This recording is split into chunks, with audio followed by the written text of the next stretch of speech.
Oh, cool. Well, thank you all very much. Both Elle and I want to say that we're sorry we missed Shelley today.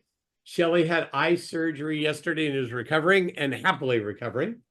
So we're going to be without her today, but my understanding that next week she'll be able to see the screen without a problem. Hope tomorrow. Hopefully tomorrow. By all means, thank you all for joining us.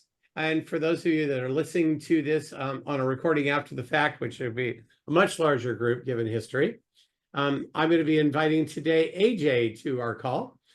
AJ is a friend and a client. We've worked together. I'll let him describe his company a bit. To give a little bit of start to you all, as you know, we're on this from the Southern California Institute. We do over 200 programs a year on legal, financial, and tax technical. Of those programs, they're as short as an hour, as long as 3 days. These programs are on top of that. These are for primarily advisors that advise business owners in order to understand exactly how business owners think. And we do them at least 3 times a semester, so about 6 times a year, to be able to show that perspective for all of us advisors to kind of get in the head of our clients and to see how that really goes. We're lucky enough to choose people that are on our board, or myself, that have our clients who feel very safe in the environment to be able to have those direct conversations. So with that, AJ, good morning, my friend. Good morning. How are you doing? Good. How are you today? I'm doing awesome. I'm excited to be here. Oh, cool. We have about a half an hour together, and we're going to go over the gamut from how you started, what you're doing, what you wish you would have known, what you do now, what you're considering. So how about a little bit of background? Did you start this business, or how did you end up owning this business? What's the progression there? Oh, I thought I said we're only at half an hour, but we'll go through this. So I did not start CalSense. So CalSense is a manufacturer of smart irrigation controllers. So we were established in 1986 with the goal of helping save water through landscape irrigation. Our founder originally started it using soil moisture sensors, and very quickly realized that stopping irrigation when the soil got too wet was only half the equation. And so he very quickly moved towards developing a controller that could actually turn the irrigation on and off. And that evolved to using weather-based irrigation. So as it got hot, it waters more. When it gets cool, waters less. And industry-leading flow monitoring. So being able to use machine learning built into the hardware itself. So, you turn on 20 valves on a sports field, and within a few seconds, it detects that one of those sprinkler heads has popped off. We can shut that one down, let everything else keep running, and notify you exactly where your problem is so your technician can go solve it. I've been in the company about 18 years now. So I started shortly after college as a junior software engineer. So I was basically brought on board to work with the existing engineers to write software for the controllers themselves. And over the course of about 11 years, to use your word, ran the gamut of working on multiple hardware platforms, working on a software application that people could use to remotely manage the devices from their desktop computers. And then finally, in 2016, I was afforded the opportunity to take over as president of the organization. At the time, I was offered a small percentage ownership through stock options. It ended up being about 0.02%. So needless to say, it was not a carrot. It almost, in fact, felt like a stick, having that small a percentage and being in that position of leadership. So I worked with the founder, who at the time had already been out of the country, living in the Philippines for about 20 years. Worked with him to find an opportunity to buy some additional shares within the organization, which he allowed me to do. And so over the course of the next few years, got a few more stock options, still was only about 5-6%. And then the pandemic hit. And the pandemic was a very interesting opportunity for us, specifically related to ownership. What happened was on March 13th, many people remember that day, Friday the 13th of 2020, most people went to go work from home. So we sent all of our employees who did not have to manufacture the product to go work from home. So that included marketing, sales, engineering. And I left a voicemail for the founder, letting him know I was going to be doing this. And he called me back and effectively instructed me to close the business for 3 to 6 months until the pandemic blew over. And because it was irresponsible to put our employees at risk. And I countered that it was irresponsible to our customers and our employees and our vendors and our channel partners to close. And so we battled quite a bit, and I came to the realization that perhaps he was not the right fit for the organization. So through very careful negotiations, by the end of 2020, he gracefully exited the organization. And so that put me basically as, along with actually most of the other shareholders, even though some were still employed at the organization, but that basically brought me to 100% owner of CalSense. And it's been exciting ever since, to say the And least. did you pay him completely, or did you pay him off over time? How did that work? So we had agreements pre-established in place. The concept was that every shareholder who left would be paid out over 10 years based on the applicable federal rate at the time that they exited. We negotiated his slightly different. So because it was a larger balance, we extended out over 15 years and negotiated the interest rate as opposed to using the AFR rate. For all the other shareholders, we actually had changed it. The document said 10 years. And so I encouraged them, can we do 9 instead? Because 9 years allowed us to use the midterm rate as opposed to the long-term rate. And so we paid it off a year later or a year earlier and actually paid less than it would have cost had we done the 10-year terms. Very much so. Now, for everybody on, I want you to hear the nuance. AJ was a team member that had less than 0.0 part of a percentage, renegotiated with their owner for 5 or 6% over time. And because of a major event, the absentee owner was then faced with, I would like my company to have no expenses for 3 months and be reborn. And a lead team member said, maybe you're not appropriate for the company any longer. And then that owner, often we represent that owner, was faced with, I'm not there, a lot's going on, and I'm not getting a gun in my head, but quite literally, I have to make some decisions. And probably the owner leaned back with, oh God, am I getting screwed or am I getting an opportunity? What do I do?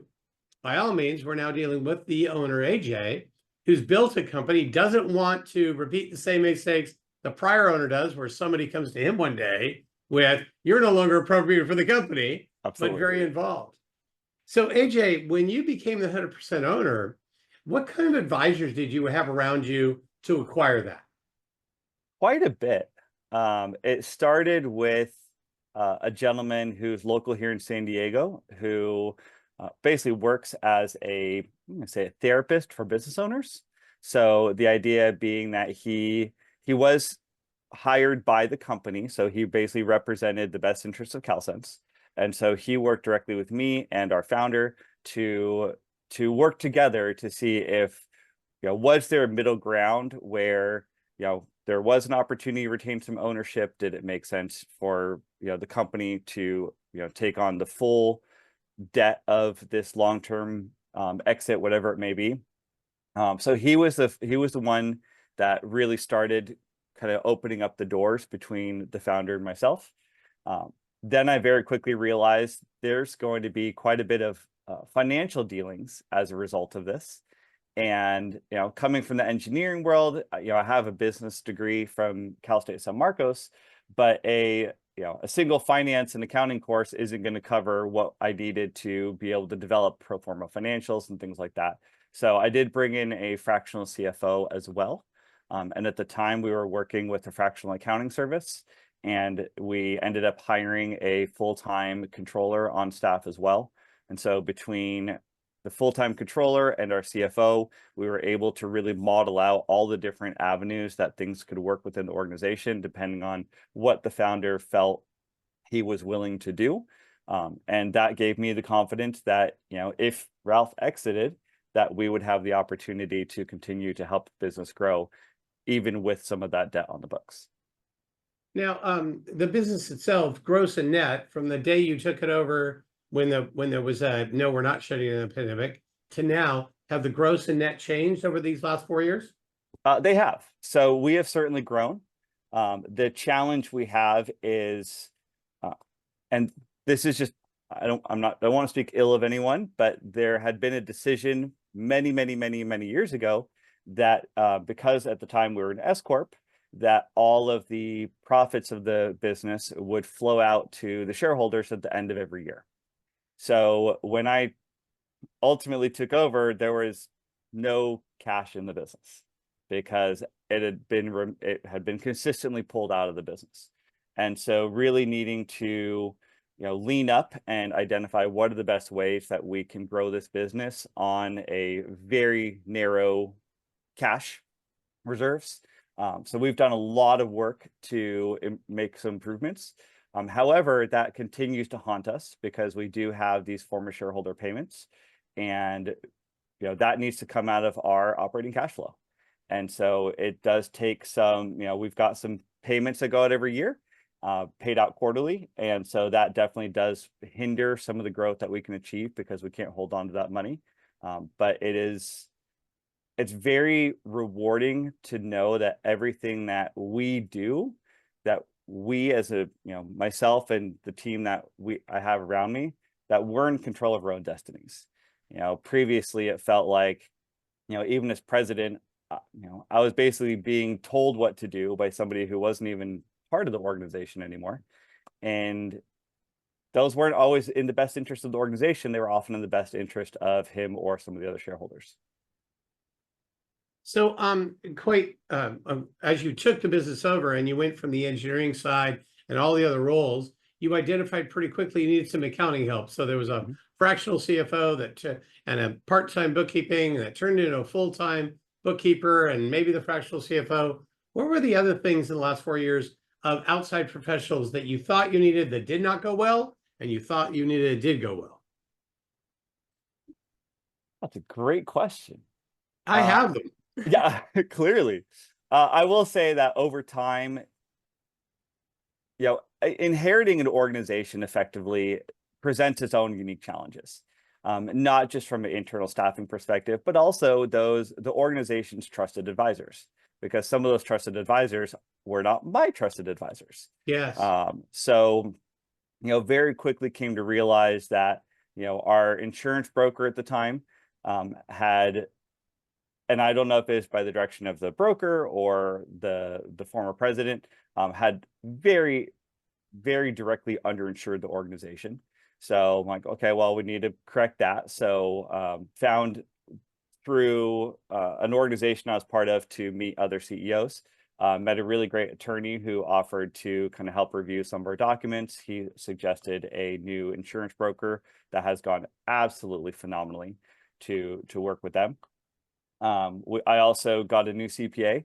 At the time, again, when I took over, the idea was that the former shareholder said every shareholder should use the corporate CPA, because that way it's very consistent from a tax preparation perspective, which made a lot of sense until I realized I'd been doing my own taxes for many years. And every time that he did my taxes, I found mistakes in his work. And so I realized, well, if you're making mistakes on my taxes, are you also making mistakes on the corporate taxes? So needless to say, found another CPA. So those are some of the really great success stories. In terms of some of the other fractionalizations that we've done. So as mentioned, we did fractionalize our accounting. So we had an on-staff accountant who is not necessarily an accountant by trade, but accountant by practice. Yes. And so not necessarily what the company needed for growth. And so we outsourced our accounting to a local firm. That went pretty well until there were we decided to leave and move to another firm, to somebody. I got to know the CEO through Vistage. I was like, I really admire your mission, your vision. We left there, and that former accounting service decided that, well, we don't really like the terms under which you left. So, we're going to go to, bring an attorney and see what we can do to recoup some of the business that we lost. Wow. So that was a very disappointing experience. So much so that it really scared me off from all sorts of fractional accounting. So that's why we basically, bring full-time controller in was really helpful. We did end up bringing a staff accountant in a few months later as well. So that, we had everything we needed on staff. Similarly with outsourced HR. So we really had no HR. I realized, company our size with people across the country, we need to make sure that we're abiding by all the different regulations throughout the states. And so went with a very small HR practice. They ended up being absorbed by a much larger organization. We followed them thinking we're going to get the same caliber of service. Turned out that was not the same caliber of service. And it also came out to be much, much more expensive. And so it ended up being more cost effective for us to actually put our office manager through HR training and have her take on the HR with the support of an HR attorney than it was to pay this outsourced HR firm to help support us. Sure.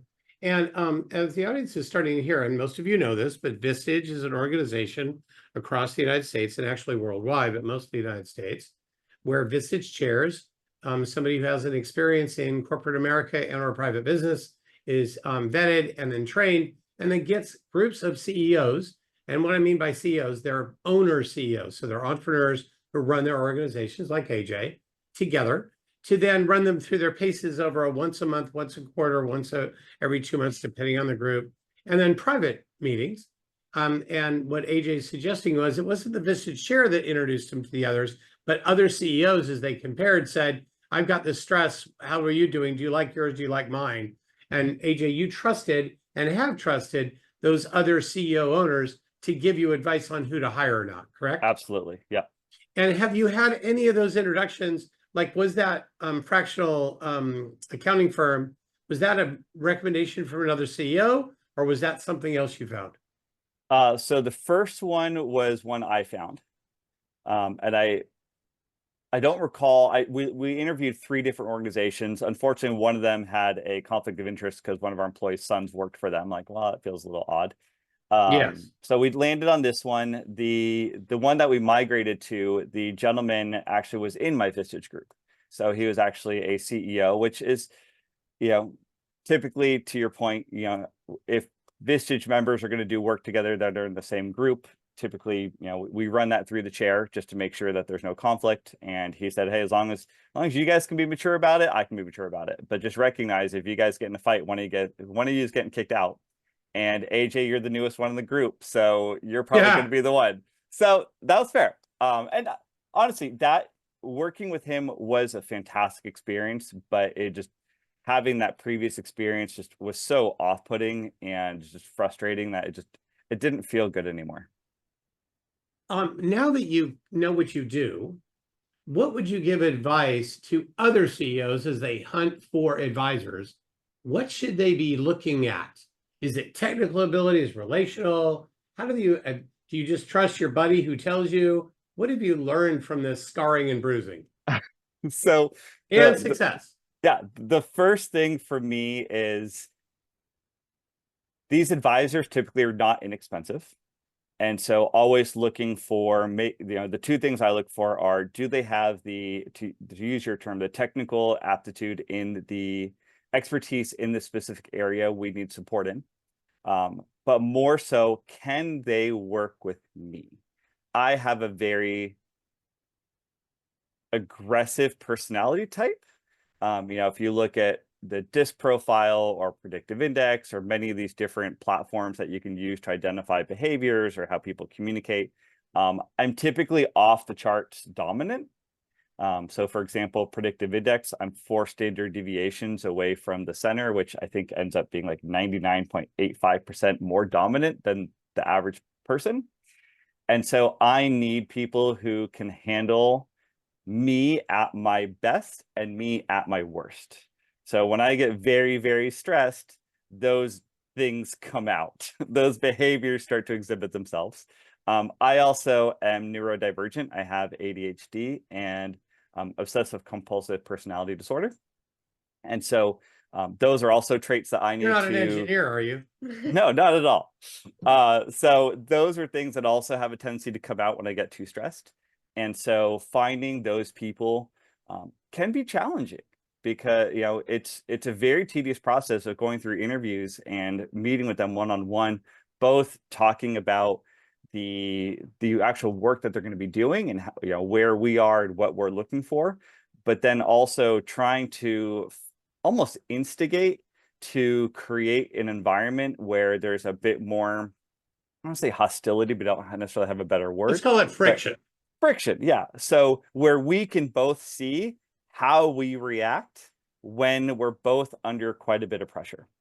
And that has been a very difficult process, but has been very successful. So many of the advisors that I mentioned earlier, for example, our fractional CFO, I still meet with him every week. So we meet every Monday evening and review all sorts of different aspects of the organization. He's actually at this point on my board of directors as well.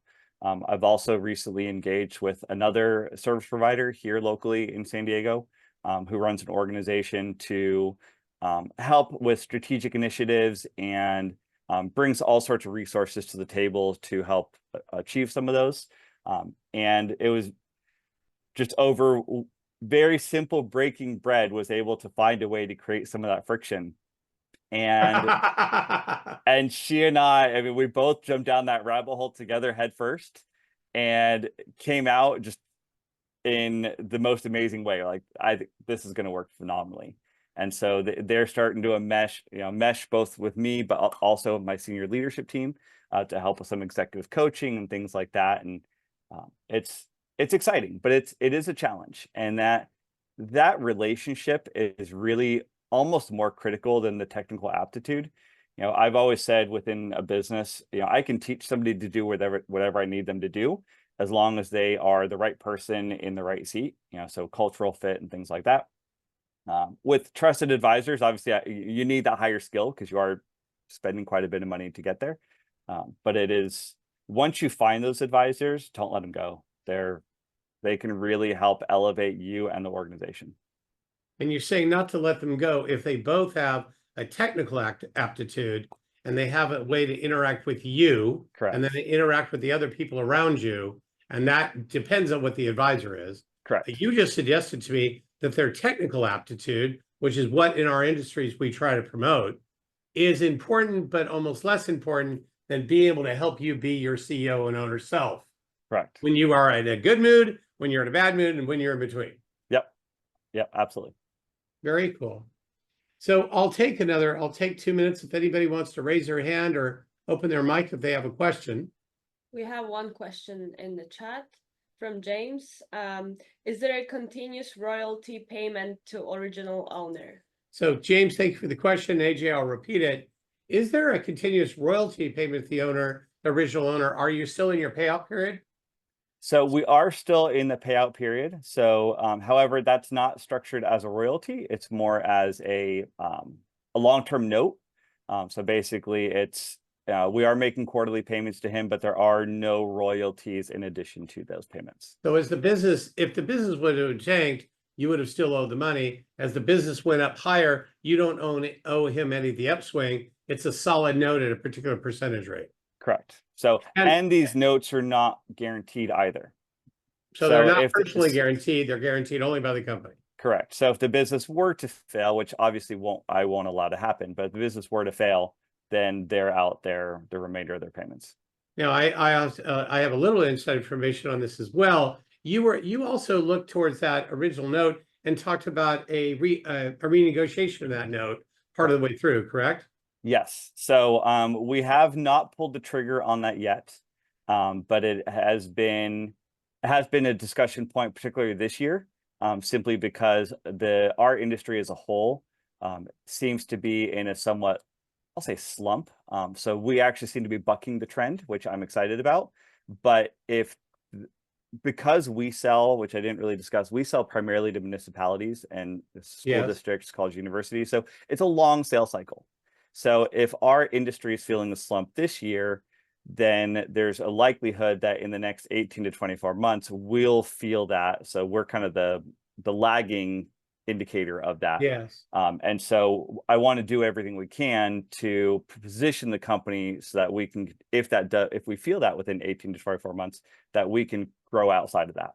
And that's where the discussions have come up. And there was one other question in the chat, and that was, how hard was it to come up with a dollar amount to buy out your owner for?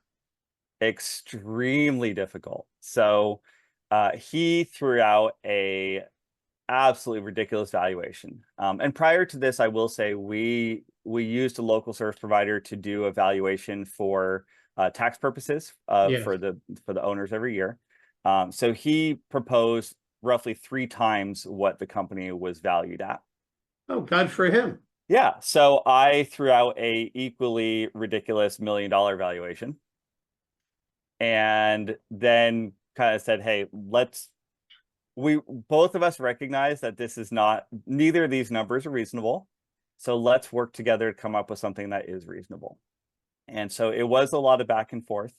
The biggest piece was, a commitment on my part that in the event that the company needed cash, that the shareholder, if I took over, would be the one that had to put up the cash first.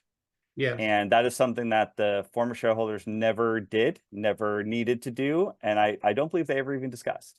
But in my view, that's my responsibility as an owner. If the company needs cash for investment in R&D or investment in people, or heaven forbid for operating expenses, I'm the first one that the company comes to. Hey, we need cash.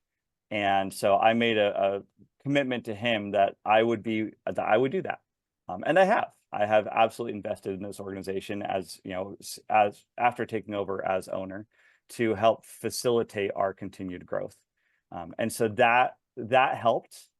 The additional piece of stretching out the term to 15 years with a pretty aggressive interest rate made it very, very attractive for him. He is in his 80s already. And so he was looking at, how can I make sure that my family gets what they need as his life moves the direction it's going, and his children would be able to reap the rewards.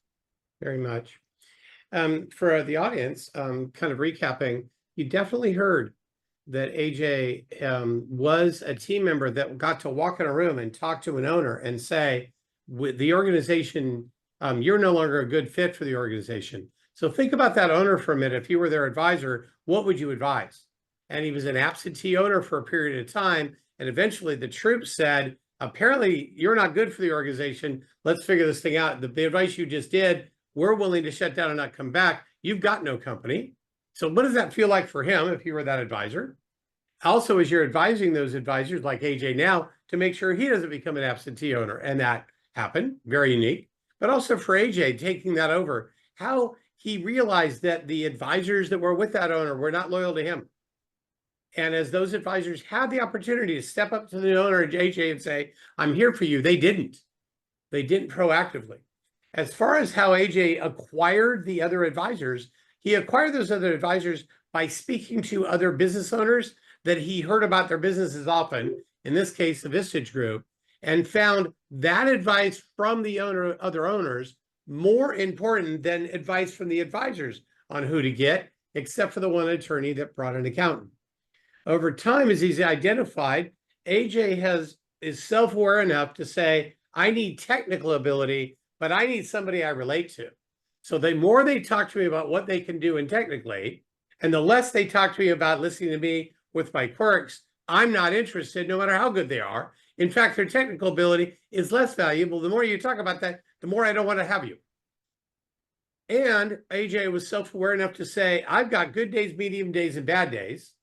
And I'm most productive in my bad day, but it's hard to deal with me. So what are we going to do? If I come off half-cocked, how are you going to work through? Notice none of those advisors really talked about it. He had to draw it out of them, as opposed to them being able to be proactive. So there's a lot of meat for us to take away from today. AJ, thank you for so much for being so direct. Of course. So I also, really quick, I did notice Melissa, I believe, had a question as well, which is a quick one. Yes. We are no longer structured as an S Corp. So my decision was that I, for the foreseeable future, wanted to make sure that I was investing back into the business and looking at the tax rates of an S Corp versus a C Corp. Made more sense in the short term, at least for the next 5 years, to flip it to a C Corp. So we made, through the CPA and our fractional CFO, worked through all the different ways that good, bad, and ugly that would affect the business and myself, and decided it was the right thing to do. And so we've been a C Corp now for, I believe, 2 years. So a minimum of 3 more years to remain a C Corp, and then we'll decide where we want to go from there. Very cool. Thank you. Thank you, Miss Melissa. And as I teased Melissa at the beginning of the call, poor Melissa's had me a couple of times in a couple of days. Melissa's all the way out where my son goes to Gonzaga in Spokane, and Melissa's out there in that world. There's a great Jessica saying thank you. I want to thank you all for attending today. AJ, thank you very much. Enjoy, course. everybody. Thank you so much. Bye-bye. Have a good day. Thank you.